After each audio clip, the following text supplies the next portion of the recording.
નવસારી જિલ્લામાં ધોધમાર વરસાદ છે। ભારે વરસાદના કારણે નદીમાં ઘોડાપૂર છે। કાવેરી નદીની સપાટી 17 ફૂટે પહોંચી છે।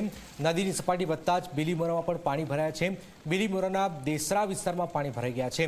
પાણી ભરાતા જ 250થી પણ વધુ પરિવાર પ્રભાવિત પણ થયા છે। લોકોએ પોતાના વાહનો સુરક્ષિત સ્થળે ખસેડ્યા છે। નદીની સપાટીમાં વધારો થતાં જ લોકોને સુરક્ષિત રહેવાની અપીલ પણ કરવામાં આવેલી છે। ભારે વરસાદના કારણે નદીમાં ઘોડાપૂરની સ્થિતિ છે। આપ જોઈ રહ્યા છો કાવેરી નદીની સપાટી 17 ફૂટે પહોંચી ગઈ છે। લોકોને પારાવાર મુશ્કેલીનો સામનો પણ કરવો પડી રહ્યો છે।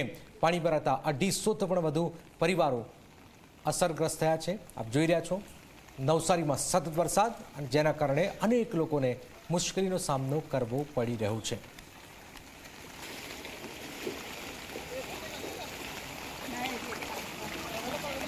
અંદર કેટલું પાણી છે? એવું છે, ખાવાનું લઈને આવ્યા। નવસારીમાં ચીખલી તાલુકામાં સાર્વત્રિક વરસાદ છે। આમદરા ગામના મોટી કોળીવાડમાં પણ જળબંબાકાર છે। છેલ્લા 3 દિવસથી 2 ઘરોમાં પાણી ભરાઈ ગયા છે। પાણીનો નિકાલ ન થતાં જ પરિવારોને હાલાકી છે। પ્રશાસનને અનેક રજૂઆત છતાં કામગીરી દેખાતી નથી। શૂન્ય હોય એ પ્રકારની સ્થિતિ આપ જોઈ રહ્યા છો। નવસારીને ચીખલી પાણી થયું છે। ચીખલી તાલુકામાં સાર્વત્રિક વરસાદ છે અને વરસાદના કારણે આમ જનતાને મુશ્કેલીનો સામનો કરવો પડી રહ્યો છે।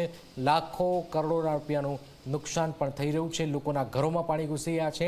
પાણીનો નિકાલ ન થતાં જ પરિવારોને ભારે હાલાકીનો સામનો કરવો પડી રહ્યો છે। ચીખલી તાલુકામાં ગત રાતથી પડી રહેલો વરસાદ હવે આફત લઈને આવ્યો છે। વાત કરવામાં આવે તો આ જે આમદ્રા ગામ છે એ આમદ્રા ગામના મોટી કોળીવાડમાં ઘરોમાં પાણી ભરાઈ ગયા છે। આ ગરીબ પરિવારોના ઘરમાં 3 દિવસોથી પાણી છે અને જે આ ગામના જે મુખી કહેવાય એ આ લોકોની વાત સાંભળતા ન હોય એવી ફરિયાદો પણ છે। સાથે તંત્રમાં પણ રજૂઆતો બાદ પણ આ ગામમાંથી પાણીના નિકાલ માટેની કોઈ વ્યવસ્થા કરવામાં આવી નથી।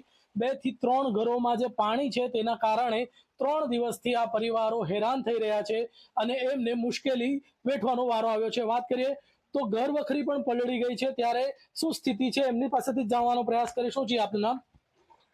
ઘરમાં ખાવા માટે અનાજ નથી રહ્યું, અનાજ બધું પલળી ગયું છે। શું કહેવાય ને કે બનાવવાની બધી વસ્તુ પણ પલળી ગઈ છે।